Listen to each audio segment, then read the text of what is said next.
نحمده ونصلي على رسوله الكريم اللهم صل على سيدنا ومولانا محمد وبارك وسلم عليه.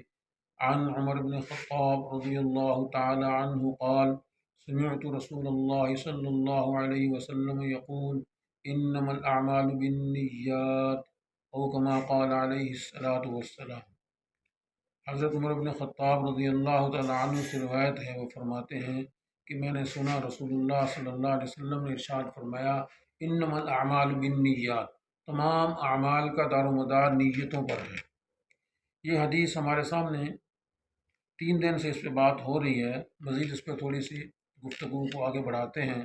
رسول اللہ صلی اللہ تعالیٰ علیہ وسلم نے اس حدیث کے اندر یہ بات ہمیں سمجھائی ہے کہ جتنے بھی نیک اعمال ہیں ان کا دار و مدار، یعنی ان کا جو نتیجہ ہے وہ اس نیت کے اوپر ہوگا جو انسان کے دل کے اندر ہوگی۔ اس کا ارادہ کیا ہے، اس کی نیت کیا ہے، وہ یہ کیا چاہتا ہے، کیا وہ اللہ کو راضی کرنا چاہتا ہے، تو پھر تو اس کا نتیجہ اس کے لیے مفید ہوگا آخرت میں۔ اور اگر وہ دنیا والوں کو خوش کرنا چاہتا ہے، اللہ کی رضا مقصود نہیں ہے، تو پھر اس کا نتیجہ اس کے لیے نقصان کا باعث ہوگا۔ رسول اللہ صلی اللہ تعالیٰ علیہ وسلم نے ایک حدیث میں 3 مثالوں کے ذریعے اس بات کو ہمیں سمجھایا ہے۔ اور میں آپ صلی اللہ علیہ وسلم نے قیامت کے دن اللہ تعالیٰ کے حضور میں ایک عالم کو پیش کیا جائے گا۔ اللہ اس سے پوچھیں گے کہ میں نے تجھے علم دیا اور زندگی دی، صحت دی، تو تو نے اس سے کیا فائدہ اٹھایا اور میرے پاس آج کیا لے کر آیا ہے؟ تو عرض کرے گا: باری تعالیٰ، میں نے تیرے دین کو پڑھا، سیکھا اور لوگوں کو پڑھایا، کتابیں لکھیں اور آگے میں نے دوسروں تک تیرے دین کو پہنچایا۔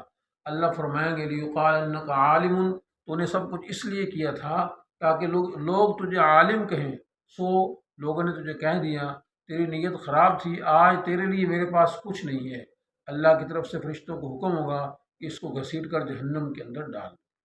اسی طرح آپ صلی اللہ علیہ وسلم نے ارشاد فرمایا کہ ایک شہید کو اللہ کے دربار میں پیش کیا جائے گا اور اللہ اس سے پوچھیں گے: میں نے تجھے صحت دی، زندگی دی، آج میرے پاس کیا لے کر آئے ہو؟ تو وہ کہے گا: باری تعالیٰ، تو نے مجھے زندگی دی، صحت دی، میں نے اپنی اس زندگی کو، صحت کو، جان کو تیرے راستے میں قربان کر دیا۔ اللہ فرمائیں گے: لیقال انک شہید، تو نے سب کچھ اس لیے کیا تاکہ لوگ تجھے شہید کہیں، تیری نیت کے اندر خرابی تھی، اس لیے آج تیرے اس اتنے بڑے عمل کا میرے پاس کوئی اجر و ثواب نہیں ہے۔ فرشتوں کو حکم ہوگا کہ اس کو بھی جہنم کے اندر ڈال دو۔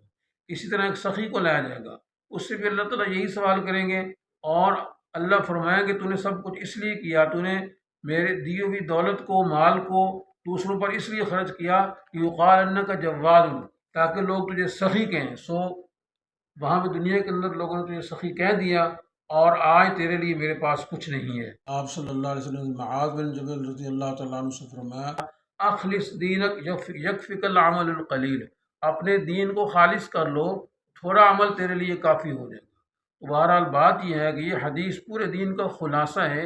اس میں آپ صلی اللہ تعالیٰ علیہ وسلم نے ہمیں یہ بات سمجھا دی ہے کہ ہر نیک عمل کرنے سے پہلے اپنی نیت کو ٹٹول لو، نیت کو دیکھو، نیت کا جائزہ لو، اپنی سوچ کو، اپنی فکر اور نظریے کو صحیح کر لو۔